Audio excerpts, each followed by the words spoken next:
Today, let's talk about Harry Kane. He's a striker for Tottenham Hotspur.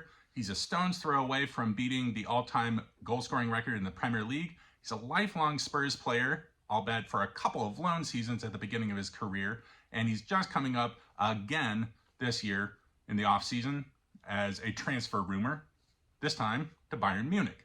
Every single summer, everybody's saying that Harry Kane should leave Tottenham Hotspur because they don't win any titles. They're an underperforming club, which is true. For the last about 10, 15 years, they haven't won any silverware, and they're not a club that looks like they're going to, even though they should. The amount of players they bring in, the amount of resources, the size of the club dictates they should be continuously finishing in the Champions League spots.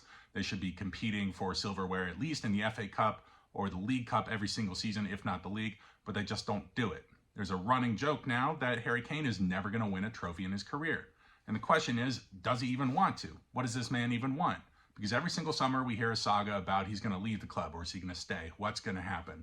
This time, we've finally come to the point where it sounds like he may actually be leaving the club, and that for Bayern Munich, who've just agreed to deal with the club, Spurs, in order to transfer him for over £100 million. And that is a ton of money.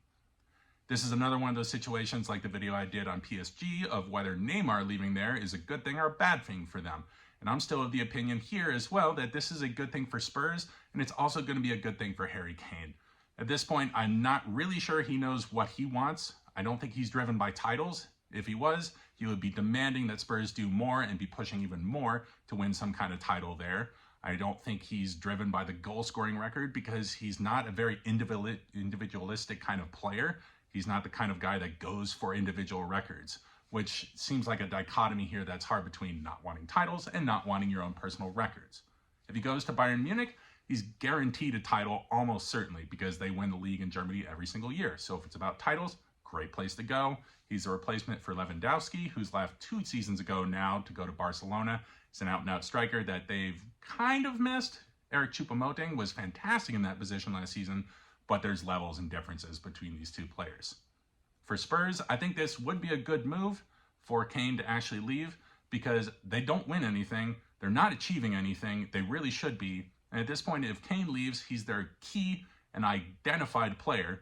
They would have to change their style of play. A mix-up and a change-up at the club is pretty much the only thing that's going to give them a shot at winning anything. They have to get out of whatever slump or mire they're in because whatever it is, it doesn't have to do with Harry Kane, but Harry Kane leaving can be the catalyst for them having to figure out how to change their club's trajectory.